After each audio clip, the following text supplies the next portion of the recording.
Chapter 67. Veldora, for now don't do any rampaging. Velgrind pointed to Veldora, she knew what would happen when he did. For now, make a goal to waste some time.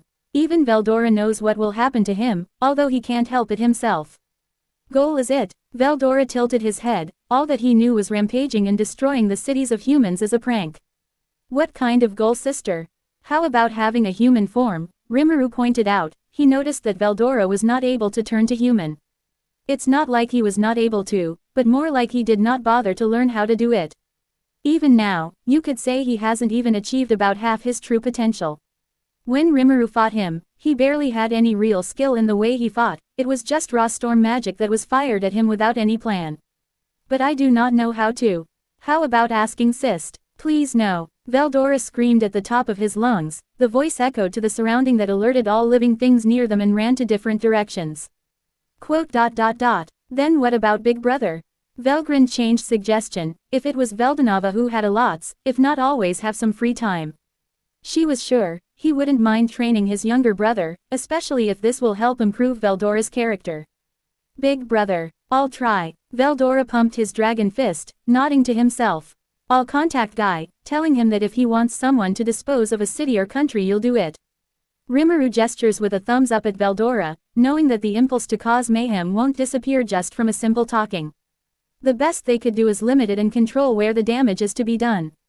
Oh, thanks brother. Yeah, you can just call me Rimuru. Rimuru's expression hardened. He feels weird having a true dragon call him that, especially since he knows all the true dragons. No, from now on, you are my sworn brother. Rimuru smiled wryly. Sworn brother, huh? Sounds familiar somehow. In the end, he let Veldora call him brother.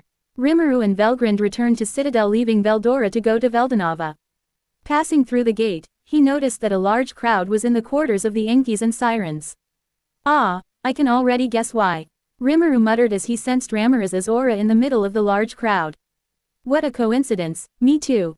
Velgrind snorted as she left to read one of her books at home. Good luck with your work, she waved. Walking near the spirits' quarters, the Enkies, Sirens, Sprites, and Cheruf were all surrounding Ramiris. Seeing Rimuru walking towards the crowd, they gave way to their master. It was quite a view, seeing the crowds of thousands upon thousands of spirits parting and giving space for just one person to walk forward. Like parting the sea into half, Rimuru walked ignoring the spirits' excitement from Ramiris. Reaching his destination, he saw Ramiris chatting with Agni and Runa sitting down on 3 chairs and a table drinking tea. I'm happy to hear that. Ramiris smiled at the two. They had been chatting about the two's lives after going with Rimuru. From Twilight's facility to Citadel, as well as the trouble they faced with defeating the Great Spirits. There you are, Rimuru said as he looked at the trio, gaining their attention. Seems like you're busy, let's start tomorrow. He waved and walked away. Thanks, Rimuru-kun. She waved back. The next day, Ramiris was in Rimuru's office, sipping tea as the 4 primordials came through the door. Rimuru-sama, you called for us. Ah, yes, remember your suggestions on our previous meeting. Ramiris here is willing to help us. Rimuru gestures to her, who smiled at the 4. I heard about your suggestion on making a dungeon. With my intrinsic skill, small world, I might be able to make something like that. She explained to everyone in the room. She placed her tea on the table in front of her. However, I have to maintain it to remain functional. Rimuru-kun, I do want to help, but keeping it up all the time is too much even for me. Ramiris shook her head as she looked at him, apologetically. Rimuru smiled at her. Don't worry, with my Ulamate skill, Janus and unique skill, Gluttony, I should be able to make an imitation, albeit a weaker variation. King of Passage Janus specialize in space manipulation via gates, and since Great Sage analytical powers were incorporated in it, should increase the chances of making an inferior version. Even better, if Ramiris does not fight back. Rimuru could consume a sample of the skill, small world via Gluttony. Passing the information he gets from Gluttony to Janus will guarantee a creation of a new skill. And with King of Devotion, Bhakti, Rimuru now has a vast amount of mana, second only to Veldanava, even more than Veldora himself. My, Ramiris voiced in amazement and surprise, you sure have gotten strong, Rimuru-kun, foo. She clapped her hands. All 6 of them left Citadel. They went to one of the universes that was in Central. A certain barren world floats, alone with only a small moon and sun. It was personally placed by Rimuru in that specific area. He had consumed the planet and brought it in that universe, eliminating all life in the planet to make it much more convenient to modify to his liking. After landing on the planet, Romulus used her skill to make a door to her labyrinth. Now then, Rimuru-kun, I won't fight back, try consuming as much as you can. She turned to Rimuru, who was walking towards the door. This may take a while, he commented as he touched the door. He went inside and the demons followed him. As Romulus waited outside, she started to create life on the planet again.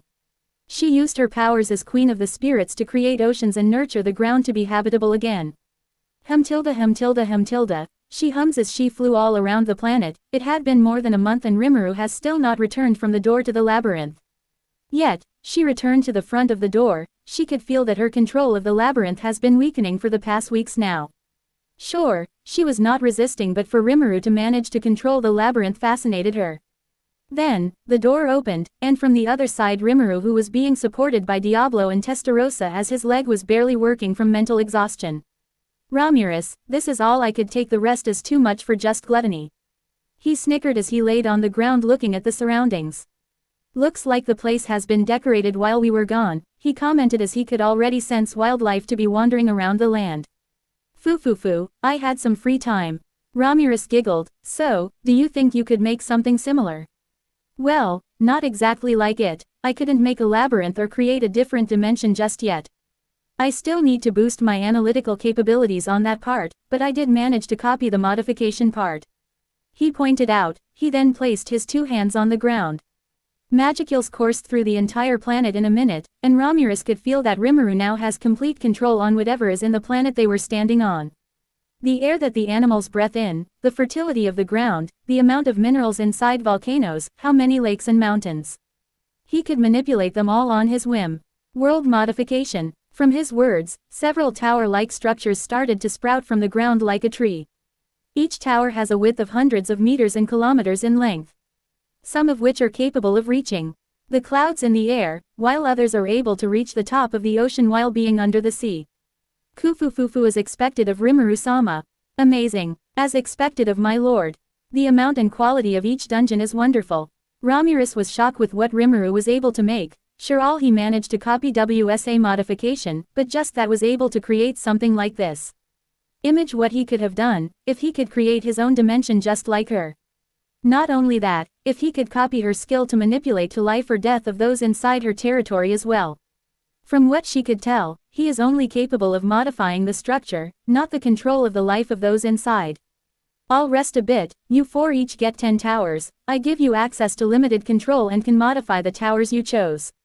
Make sure that there is a success rate, even if it's only low. The monsters will probably naturally be born, since I connected the magicules of everyone to the inside of the towers. He gets sures for them to go. They bowed their head. Thank you, Rimuru-sama. Then all four disappeared. Rimuru laid his back on the ground, closing his eyes and letting the breeze and sunlight hit his body. His mental exhaustion in not only consuming the labyrinth but to also analyze the data he gathered has been straining on him, especially when you take into account how long he has been doing it when thought acceleration is mentioned. I guess that means, my help is no longer needed. Romulus sat near Rimuru. She looked at his face as he tried to recover from the strain. She could only internally smile at his patience and talent. Rimuru, without opening his eyes, opened his mouth. Romulus, someday I will make sure my debt is paid to you in full. I'm sure you will, Fufu. Romulus looked at the sky. Make sure that you help me out as best as you can. When that happens, okay. She voiced. She doesn't know when, but she knows something will happen in the future that will weaken her. She somewhat knew. She blames Veldanava, probably planting the idea into her mind. Rimuru nodded. Do you regret it? Helping me here, I mean. The entire creation of this planet will eventually allow Rimuru to create millions of powerful subordinates given enough time.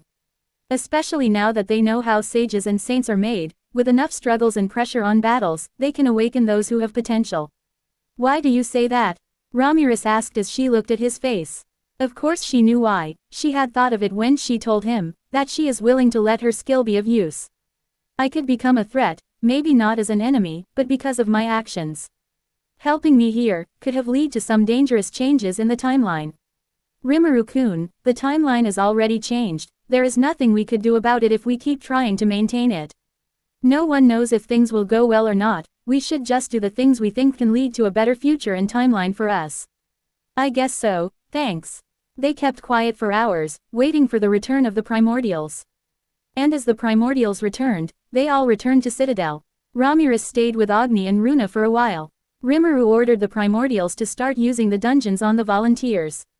All right you lot, Carrera grinned as she watched the thousands of people kneeling before her.